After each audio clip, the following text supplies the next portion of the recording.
Estação Cidadania, Educação e Desenvolvimento Social na Rádio da Universidade. Boa tarde, eu sou o Leonardo Melgarejo e começa agora o Estação Cidadania, uma produção do DEDES, Departamento de Educação e Desenvolvimento Social da Pró-Reitoria de Extensão da URGS. No programa de hoje, conversamos com o professor Alan Brito, diretor do Observatório Astronômico.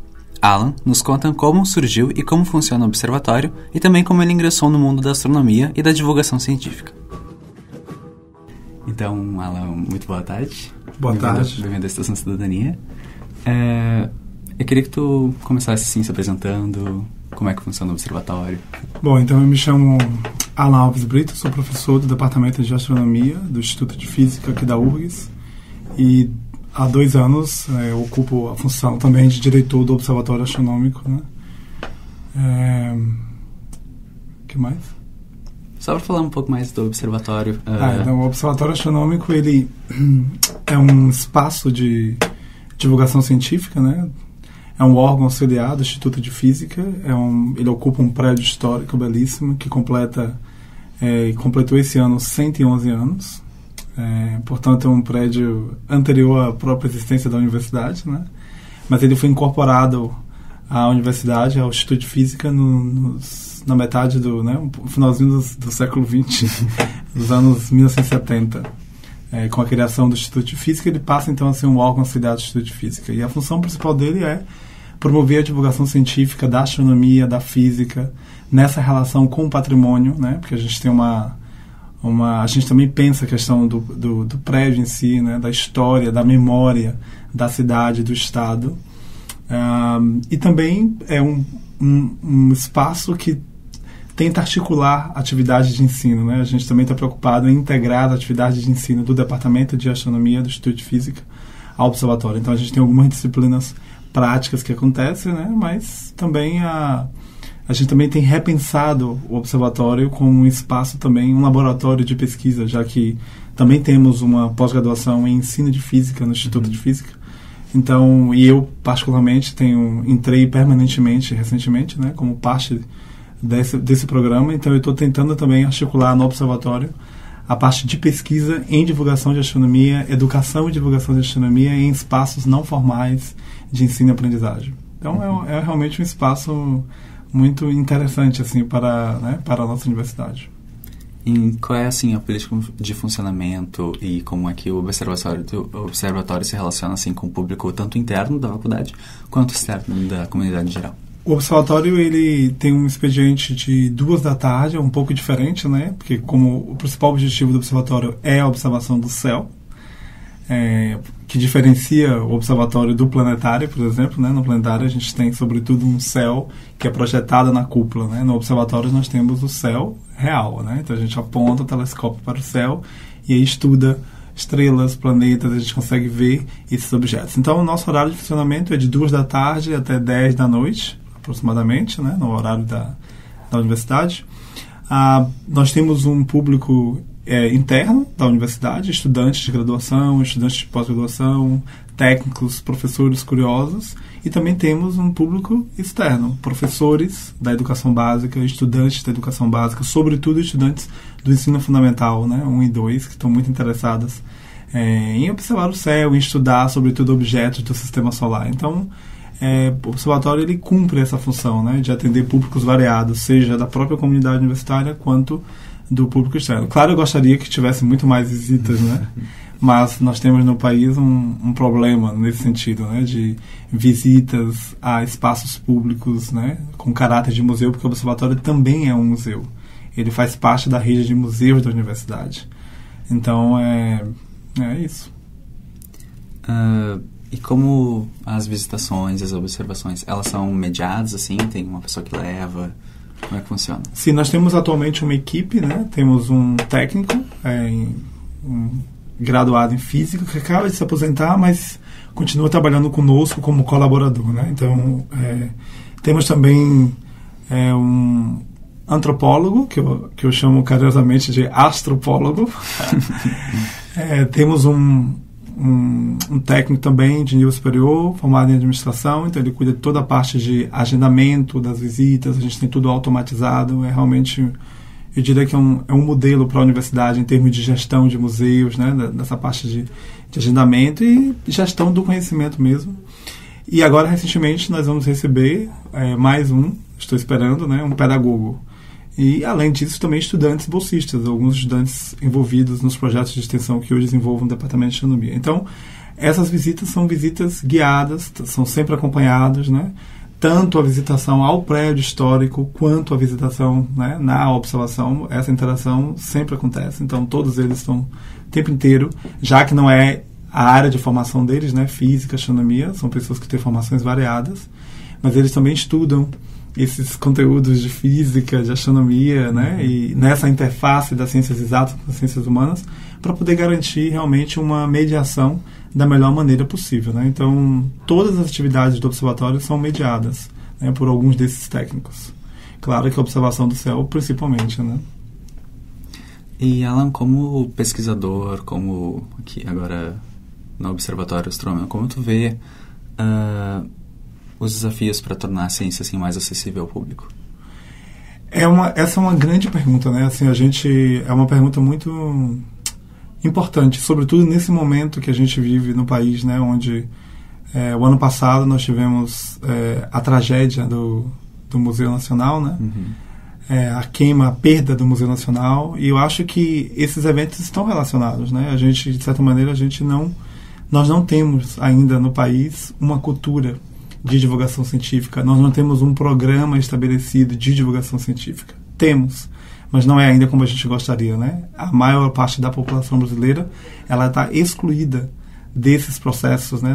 Nós ainda não fazemos ciência com as pessoas, né? Então, assim, eu acho que esses espaços são fundamentais para isso. A gente precisa fomentar a cultura científica, a divulgação científica, a gente precisa dialogar mais com as pessoas, a gente precisa assim, incluir as pessoas nos processos de produção do conhecimento científico, tecnológico, né? Então, assim, é um longo caminho, mas nós estamos aí, né? A universidade tem os programas de extensão que são fundamentais nesse sentido. Então, o observatório, ele funciona também como um espaço para promover essa cultura científica que a gente tanto quer, né? Então, assim, é fundamental, sobretudo agora que a gente vê, assim, esses movimentos estranhos, né?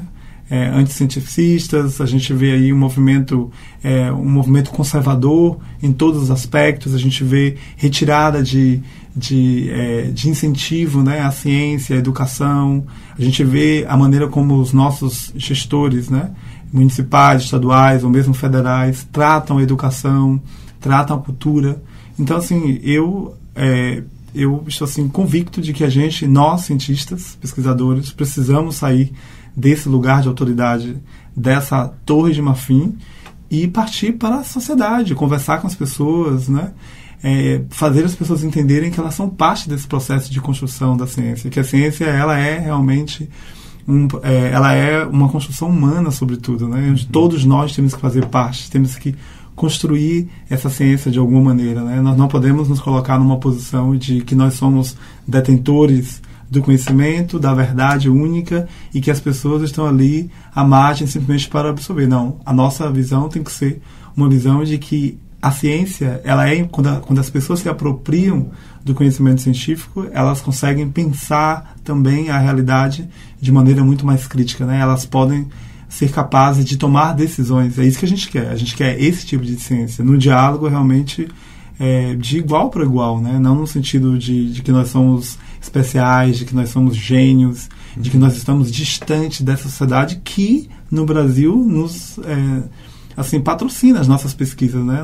As universidades públicas são mantidas pelo povo. Então, assim, a gente não está fazendo com isso nenhum tipo de favor, né? Na verdade, nós estamos retornando à sociedade aquilo que ela nos dá diariamente.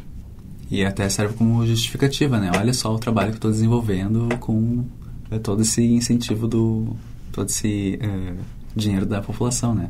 Sim, assim, é um retorno, né? Assim, a gente tem esse compromisso, né? A ciência também tem esse compromisso social, né? A gente precisa promover a inclusão, a gente precisa assim, trabalhar, né, para diminuir a desigualdade no país. Não é possível que a ciência, a tecnologia esteja simplesmente assim, confinada, né, a uma elite pensante que é branca, que é heterossexual, que é bem nascida. Eu acho que não. Esse conceito de ciência a gente não quer mais. Então, nesses espaços de divulgação científica, nesses projetos que eu particularmente desenvolvo, essa é a minha percepção, né, do mundo da realidade. Eu gostaria e trabalho por isso, por uma ciência muito mais inclusiva, onde outras pessoas, outros sujeitos, outras autoridades que foram historicamente excluídas desse processo, que elas tenham voz e vez. O observatório faz algum evento, assim, para incluir mais pessoas? Sim, tem as visitas, mas vocês fazem alguma promoção, assim, de eventos e tal? Sim, nós temos projetos variados, né? A gente tem as visitações diárias, o observatório está sempre aberto para quem quiser, mas nós também temos programas, né, associados ao observatório, né? Porque eu, como diretor do observatório, eu articulo e passo por diferentes projetos. Então, todos esses projetos, eles estão integrados. Então, nós temos projetos variados, assim, de pensar a educação científica para públicos específicos, né, para indígenas, para quilombolas, para mulheres. A gente está preocupado em atrair meninas para as ciências. Então, assim, no Instituto de Física nós temos uma gama de projetos que se articulam nesses espaços, né, no planetário, que pertence à Pró-Reitoria de Extensão, no observatório, né, porque tanto eu quanto os outros colegas que estão à frente desses projetos, a gente trabalha de maneira articulada. Então, o nosso observatório, todos nós temos pensado sobre isso, né? O céu das diferentes culturas. Então, a gente tenta promover não só projetos específicos, mas também nessa interação com os públicos que chegam, né? Então, a gente está sempre chamando a atenção para esses aspectos, porque a ciência não é só aquela ciência de dados experimentais, positivistas. Não é só observar o céu por observar, mas é entender que céu é esse, né? Quem são as pessoas que olham para esse céu, quais são os elementos que estão nesse céu, quais são as identidades que estão nesse céu e como é que essas identidades trabalham com o território. Então, todos nós, no observatório, somos muito sensíveis. A gente tem consciência do privilégio desse lugar, né? Desse espaço, assim, para realmente promover a cultura científica nesse diálogo entre as ciências exatas e as ciências humanas. Nós não estamos só nas estrelas, alienados, né, mas nós olhamos para as estrelas, nós olhamos para o céu, mas estamos muito conscientes do nosso papel como cidadão, como cientista, né, como pesquisadores, como funcionários da nação, porque é isso que nós somos, afinal. Né? Todos nós, professores, técnicos, somos funcionários da nação, então a gente tem esse compromisso. Então a gente trabalha em todos os aspectos das nossas práticas profissionais, essa é a nossa perspectiva. E para falar um pouco mais de ti, assim, como é que tu começou a se envolver com ciência, com astrofísica e também com o observatório em si? Bom, com ciência, assim, no passado, tenho que voltar bastante, né? Eu sempre quis ser astrônomo, eu decidi que seria astrônomo aos 8 anos de idade, no interior da Bahia, eu venho do interior da Bahia. Então, tem toda uma relação com um fenômeno, com o cometa Halley. E na minha infância eu fui morar muito próximo a um observatório local, que era um observatório privado. Né? Então, logo em seguida, na minha adolescência, esse observatório foi doado à Universidade Estadual de Feira de Santana, onde eu fiz a minha graduação, e depois, quando eu fiz a graduação, eu retornei a esse observatório como estudante de iniciação científica. E aí, em seguida, eu comecei a ser orientado com o projeto CNPq, depois saí da Universidade Estadual de Feira de Santana, fui para São Paulo, fiz mestrado e doutorado na USP em astronomia, depois saí do Brasil, fiz pós-doutorados em astronomia no Chile e na Austrália, e desde 2014 eu retornei para o Brasil para trabalhar na Universidade Federal do Rio Grande do Sul. E quando eu cheguei aqui, eu sempre tive na veia a divulgação científica, porque eu sempre trabalhei com projetos de inclusão para a educação, para as questões de gênero, para as questões de sexualidade. Eu sempre estive envolvido na Bahia, durante toda a minha adolescência, em projetos dessa natureza. Aos 13 anos, eu criei no meu bairro um clube de ciências. Né? Era financiado pela Fundação Roberto Marinho, num projeto chamado Ciranda da Ciência. Então, a ciência sempre esteve presente na minha vida. E quando eu chego à universidade, foi natural para mim buscar projetos de divulgação científica, buscar projetos de educação científica. O primeiro projeto que eu tive aprovado na universidade foi um projeto de extensão. Foi um projeto voltado para a educação científica. Então, está na minha veia. Eu não consigo ver a minha prática profissional como pesquisador, né, como professor, desvinculada dessa veia social, né, voltada para a educação científica, para a divulgação, para a educação. Porque eu acredito que a educação ela é realmente transformadora. Eu acho que num país desigual como a gente vive, né, onde 54% da população é pobre, negra, e a gente tem um sistema de educação pobre para pobres, eu não vejo outra maneira saudável, crítica, emancipatória, libertadora, que não seja pela via da educação. Porque foi assim comigo. Então, tendo isso como base, a minha prática como professor, como pesquisador, ela vai estar o tempo inteiro, assim, ela vai estar sempre sendo suleada, né? Suleada por essa perspectiva, assim, porque é a minha visão de mundo, né? Eu sei que alguns colegas me criticam, né? Colegas professores não só da universidade, como também de fora da universidade, me criticam pelos projetos que eu desenvolvo, mas isso é parte de mim, é a minha essência. E eu não vou deixar de fazer, entende? Por conta das críticas. Eu acho que a gente precisa fazer. E agora, mais para encerrar, assim, como as pessoas podem acessar a agenda do observatório? Como a gente sabe exatamente quando vai ter as visitações, tu disse que são diárias, né? Sim. Mas como é que a gente pode saber, encontrar mais informações? Sim, o observatório tem uma página, né?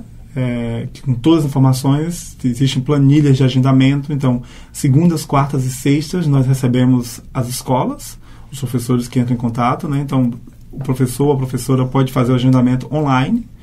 Terças e quintas estão abertas ao atendimento público geral, né? Nós temos, quinta-feira, nós recebemos também uma turma de uma disciplina de graduação chamada Explorando o Universo dos Quarks aos Quasares, onde a gente atende estudantes de todos os cursos, ou quase todas as congrades, né? As comissões de graduação da URGS. Nós temos cerca de 250 a 300 estudantes por semestre.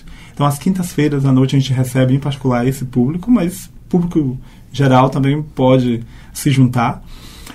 Tudo isso pode ser feito, o agendamento pode ser feito online. Nós também temos um Facebook, né, uma página no Facebook, onde a gente coloca ali fotos, informações. Então, assim, a melhor maneira é isso, ir conhecer, né, visitar e participar das atividades. Nós estamos sempre no Portas Abertas. A gente sempre tem atividades programadas Portas Abertas em eventos específicos, como eclipses, trânsitos de planetas ou superlua, né? Nessas datas especiais, nesses fenômenos especiais, a gente tem sempre atividades também atreladas. A gente faz, de vez em quando, a gente faz apresentação de coral no observatório. Então, assim, realmente dinâmico. Todas as nossas atividades são dinâmicas. E agora, esse ano, nós vamos começar também um projeto específico de formação de professores, né? A gente quer trabalhar os professores que levam os alunos para o observatório. Então, a gente tem percebido que a gente precisa também dialogar com esses professores, né? Temos também um projeto muito especial de educação patrimonial, né? Nessa relação da física, né? Desse espaço, do que é o observatório no tempo, no espaço, no contexto da memória, junto com os professores, né? da FACED. Então, assim, temos aí atividades o ano inteiro, e aí as pessoas têm que seguir, né? A página, tem telefones, tem e-mail, manter contato, porque a gente está sempre realmente na ativa. Então, Alan, muito obrigado por participar da estação. Eu que agradeço o convite, foi um prazer. Feito um cometa, você chegou, me abraçou com todo ardor, fez a extinção das coisas más, levou o mar. O Estação Cidadania fica por aqui. No programa de hoje, conversamos com o professor Alan Brito, diretor do Observatório Astronômico. Uma canção refrescava o chão, meu chão vermelho. Apresentação e produção, Leonardo Melgarejo. Gravação e edição, Jefferson Gomes. Realização, DEDES, Departamento de Educação e Desenvolvimento Social, da Pró-Reitoria de Extensão da URGS. Estamos toda quinta-feira, às 13 horas, aqui na Rádio da Universidade. Até semana que vem.